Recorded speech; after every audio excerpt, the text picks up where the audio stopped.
sih deposito itu dan apa bedanya dengan tabungan yang biasa? Setiap bank itu pasti punya strategi dan kebijakan bunga untuk deposito itu pasti beda-beda. Ada deposito on call. Nah, gimana sih deposito on call ini? Apa dipanggil depositonya bukan ya? Uang kalian akan disimpan di bank dengan aman dengan dijamin oleh LPS. Jadi aku punya tips nih buat sobat cuanki, gimana sih caranya kita nabung di deposito, invest di deposito tapi tetap cuan. Nah, sobat-sobat cuanki, kita masuk ke sesi jawab cepat nih. Deposito itu cuma buat orang tua. Mitos. Deposito selalu untung besar. Mitos lagi. Deposito digital itu tidak aman. Mitos.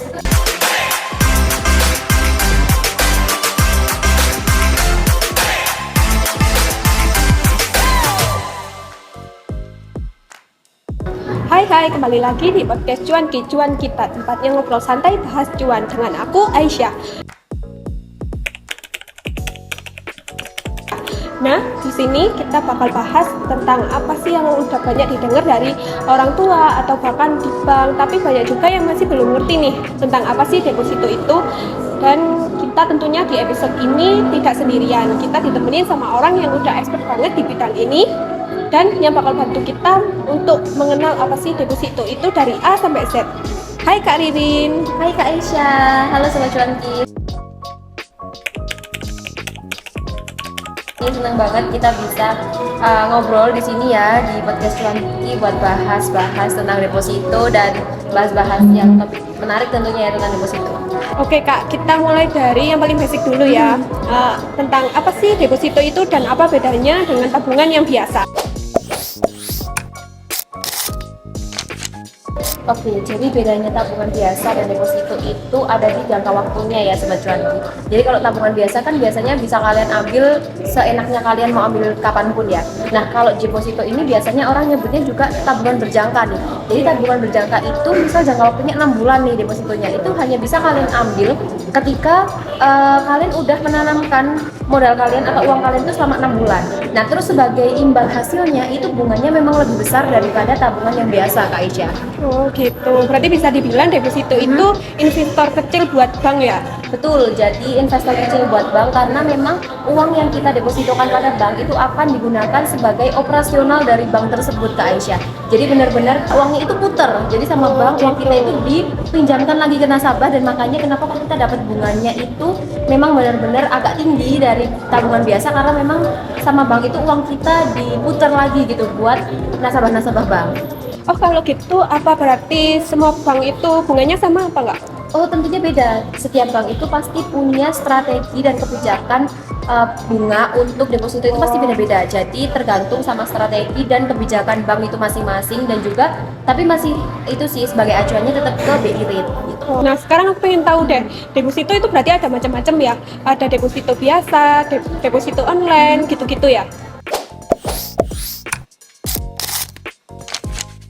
Nah bener banget nih, aku jelasin beberapa jenis-jenis deposito ya. Nah pertama itu yang paling basic banget ada yang namanya deposito berjangka. Jadi yang seperti aku bilang tadi, deposito itu dalam jangka waktu kayak 3 bulan, 6 bulan, 12 bulan. Jadi deposito berjangka ini di mana nasabah itu naruh uang di bank tersebut itu dalam jangka waktu 3 bulan, 6 bulan, atau 12 bulan. Jadi benar-benar klasik banget nih yang biasanya deposito dikenal sama orang-orang bahkan orang tua yang mungkin lagi belajar untuk berinvestasi juga ini yang biasanya diketahui. Terus yang kedua ada deposito on call. Nah gimana sih deposito on call ini? Apa dipanggil depositonya bukan ya sobat cuanki? Tapi ini nasabah yang memang punya uang di atas 100 juta. Jadi benar-benar menanamkan depositonya dengan jumlah yang banyak. Nah biasanya ini bisa diambil tanpa jangka waktu, tapi harus konfirmasi dulu nih ke banknya. Jadi harus bilang kayak misal aku lusa mau narik deposito dong gitu. Tapi memang nasabah prioritas ya tanda kutipnya. Jadi benar-benar nasabah yang menanamkan modalnya atau menanamkan uang tabungannya di deposito ini tuh benar-benar nasabah yang 100 ke atas, 100 juta ke atas gitu sobat. Yang ketiga, ini deposito online. Apa sih deposito online itu? Jadi gini, biasanya kan kalau deposito kan kita harus ke bank dulu buat tanda tangan biliat gitu kan ya sobat cuanki. Nah, ini ada yang namanya deposito online karena di aplikasi m-bankingnya di setiap bank itu sekarang udah punya nih yang namanya pembukaan deposito online kayak gitu. Nah yang keempat ini deposito falas. Jadi valuta asing Sobat Cuanki, jadi benar-benar yang kayak kalian punya dolar, euro, yen dan lain-lainnya, terus kalian menabung gitu di bank, itu deposito falas. Wah, ternyata banyak juga ya. Berarti sekarang lebih gampang buat kayak tinggal klik-klik aja di HP udah bisa deposito. Betul banget. Jadi sekarang tuh bank lagi berlomba-lomba nih buat gimana caranya membangkitkan semangat anak muda buat menabung deh. Karena kan biasanya anak muda kan jarang ya yang mau menabung, kayak mungkin mikirnya buat apa sih nabung gitu. Makanya di fitur-fitur m-banking itu sekarang udah dilengkapi dengan fitur deposito online, buka tabungan online, bahkan investasi yang lain online itu banyak banget. Nah, ini juga banyak banget nih ditanyain sama orang-orang, apa sih keuntungannya deposito itu? Oke, jadi Sobat Cuanki, keuntungannya dari deposito ini lebih ke buat yang orang risikonya itu moderat ya. Jadi yang benar-benar tipenya yang flat banget, rendah banget gitu. Jadi yang pertama itu keuntungannya itu dijamin LPS atau lembaga penjamin simpanan sampai dengan 2 miliar. Jadi uang kalian itu sangat aman gitu ketika kalian depositokan. Jadi nggak perlu worry kalau misal kalian uangnya hilang, uangnya gimana itu nggak perlu, karena uang kalian akan disimpan di bank dengan aman dengan dijamin oleh LPS. Terus yang kedua adalah yang tadi aku bilang itu cocok banget buat risiko moderat karena ini bunganya itu stabil Kak Aisyah. Jadi bunganya itu benar-benar stabil dari awal, dari bulan pertama sampai bulan ke-6 ya, misal kita ambil yang 6 bulan itu bunganya sangat-sangat stabil. Jadi nggak ada tuh bunganya yang naik turun mengikuti harga pasarnya turun terus turun, nggak ada. Jadi bunganya itu benar-benar stabil dari awal sampai akhir.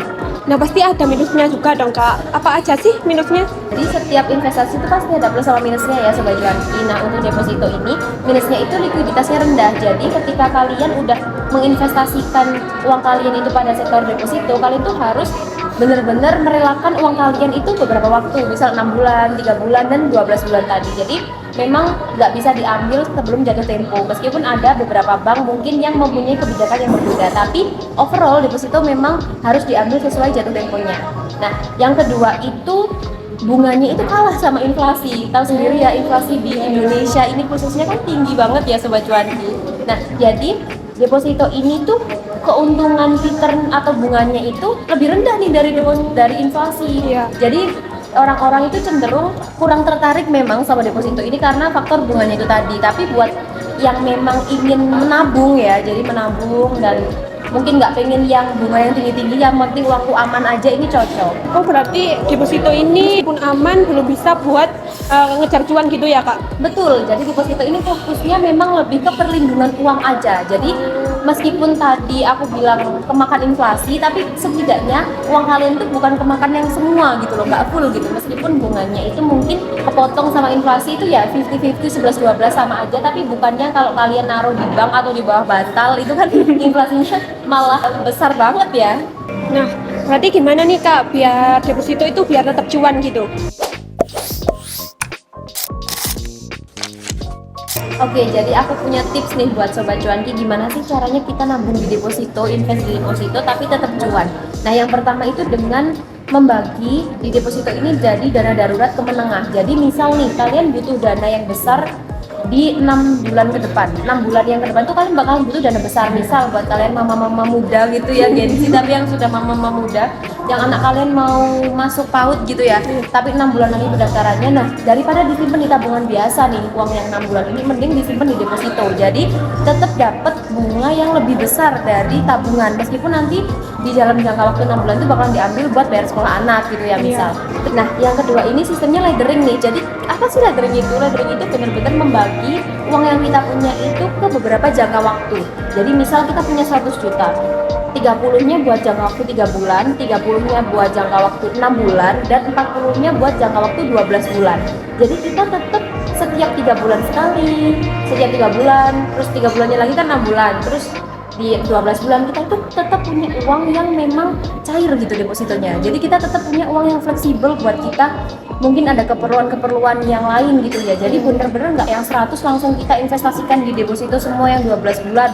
Itu kan berarti 12 bulan kita nggak bisa megang uang itu, nggak bisa mengambil uang itu dengan fleksibel gitu ya. Nah terus yang ketiga membandingkan bunga dari bank-bank. Jadi kalian tuh bisa riset dulu sobat-sobat cuanki, dan mungkin Kak Aisyah kalau pengen coba-coba ya. Jadi kita riset dulu nih dari bank A, B, C itu yang punya bunga lebih tinggi itu yang mana. Jadi dan keuntungan-keuntungan lainnya. Karena kan seperti yang aku jelasin tadi, bank kan punya kebijakan dan strateginya masing-masing. Jadi kita bisa tuh pilih mana sih bank yang memang punya return yang tinggi, bunga yang tinggi gitu. Yang keempat ini dijamin LPS. Tentunya nggak hanya kita cari untung atau bunga yang besar aja ya Kak Isya sama sobat cuanki. Jadi kita juga cari perlindungan nih.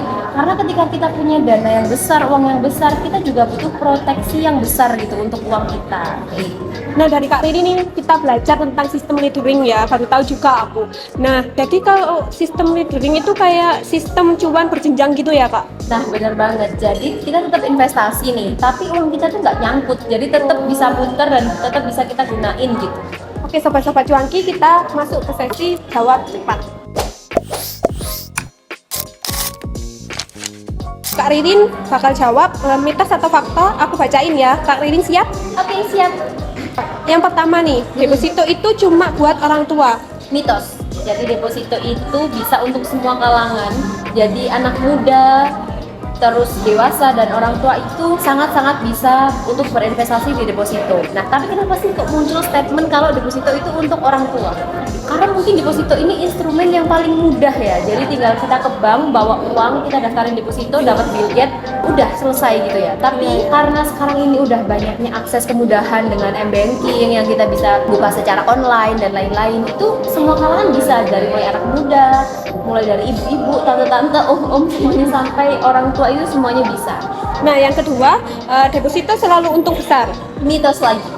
Jadi deposito itu bukan untung besar, tapi untungnya stabil. Jadi bukan besar tapi aman. Jadi buat kalian yang punya tipe risiko yang kayak tadi aku bilangin moderat, itu beneran ini instrumen yang sangat cocok, karena kan kalian pengennya yang resikonya kecil ya. Jadi ini pas banget buat kalian. Tapi kalau dibilang bunganya besar itu mitos, karena yang bener bunganya aman. Nah, pertanyaan yang ketiga nih, deposito nggak kena resiko sama sekali. Fakta, karena deposito itu dijamin sama LPS yang tadi, lembaga penjamin simpanan. Tapi ada garis bawahnya, kalau deposito itu tetap ada risiko yang tadi sobat cuanki, ada risiko inflasi. Tapi meskipun ada risiko inflasi, tapi inflasinya nggak sebesar yang tabungan biasa. Jadi tetap minim lah, dibilangnya minim risiko, sangat minim, bukan nggak ada risiko sama sekali. Soalnya seperti yang kita ketahui, semua investasi itu nggak ada yang namanya tanpa risiko ya. Nah, pertanyaan yang terakhir nih, deposito digital itu tidak aman. Mitos. Jadi meskipun deposito itu digital teman-teman, itu tetap dijamin sama LPS dan juga aman dan dijamin oleh banknya tentunya ya. Karena digitalnya, tapi dalam tanda kutip, deposito digitalnya yang benar-benar dari lembaga resmi, dari bank-bank resmi ya. Jadi bank-bank yang memang sudah terdaftar dan sudah aman. Jadi itu pasti meskipun kalian transaksinya melalui online, melalui m-banking, itu tetap aman karena memang itu m-banking atau aplikasi resminya dari bank tersebut. Jadi mitos ya, bukan berarti semua yang online itu negatif ya. Jadi kalian harus benar-benar melakukan riset nih, mana sih memang bank yang benar-benar asli, jadi benar-benar yang dijamin, sama yang memang mungkin bank-bank digital yang sekarang ini marak banget ya, bank-bank baru dan lain-lain yang menawarkan deposito itu dengan bunga yang nggak wajar. Itu perlu kalian curigai. Jadi kalian harus benar-benar selektif untuk memilih jenis bank yang akan kalian berikan depositonya itu, atau kalian melakukan transaksi deposito itu. Nah, sekarang kan banyak bank-bank digital gitu kan Kak. Gimana sih depositonya itu? Nah, menarik banget nih. Kalian kan sekarang anak muda kan taunya yang digital-digital ya Kak Isya ya. Jadi bank digital itu nggak salah kok, dan itu juga banyak yang resmi. Tapi sobat cuanki harus mastiin nih, bank tersebut sudah dijamin sama LPS, sama sudah terdaftar dan diawasi oleh OJK. Jadi selama sudah dijamin sama LPS dan diawasi oleh OJK, itu dipastikan aman banknya. Jadi benar-benar kalian nggak apa-apa tuh mau deposito ke bank tersebut meskipun bank tersebut digital kayak gitu. Wah, gila, ternyata deposito itu banyak yang harus kita pahami juga ya. Deposito ada resikonya juga kan, dan banyak hal yang harus diperhatiin juga nih. Bener banget. Jadi deposito itu meskipun instrumen yang paling sederhana di investasi ya Kak Aisyah dan sobat-sobat cuanki, tapi tetap ada hal-hal yang perlu diperhatikan seperti risiko, bunga, keuntungan kelebihan tadi dan lain-lain. Tetapi sobat cuanki, di sini deposito itu bener-bener cocok buat kalian yang pengennya investasi itu stabil, nggak neko-neko dan pengennya yang aman-aman aja nih. Jadi buat kalian para punya risiko yang moderat nih, para moderat ini cocok banget buat deposito ini sebagai instrumen kalian. Tapi kalau kalian pengen cuan lagi, kalian bisa kombinasikan deposito ini dengan yang namanya reksadana kayak gitu. Nah, buat sobat-sobat cuanki yang lagi bingung buat ngatur keuangan, bisa pakai deposito ini untuk jadi latihan pertama nih buat disiplin saving. Nah, thank you banget Kak Ririn udah jelasin tentang deposito itu apa aja sih dan risikonya juga. Sama-sama, semoga pembahasan atau sharing kita hari ini tuh dapat membangkitkan literasi sobat-sobat cuanki nih. Jadi buat sobat cuanki yang Gen Z yang bingung mau investasi mulai dari mana, boleh tuh dia coba di deposito ini karena memang dia tipenya sangat aman banget. Jadi buat kalian yang suka-suka aman, boleh banget langsung coba deposito. Terima kasih Kak Aisyah. Terima kasih Kak Ririn. Nah, sampai sini dulu ya sobat-sobat cuanki. Jangan lupa follow, like, dan komen cuan kita. Jangan lupa juga buat nonton episode kita selanjutnya. Bye guys.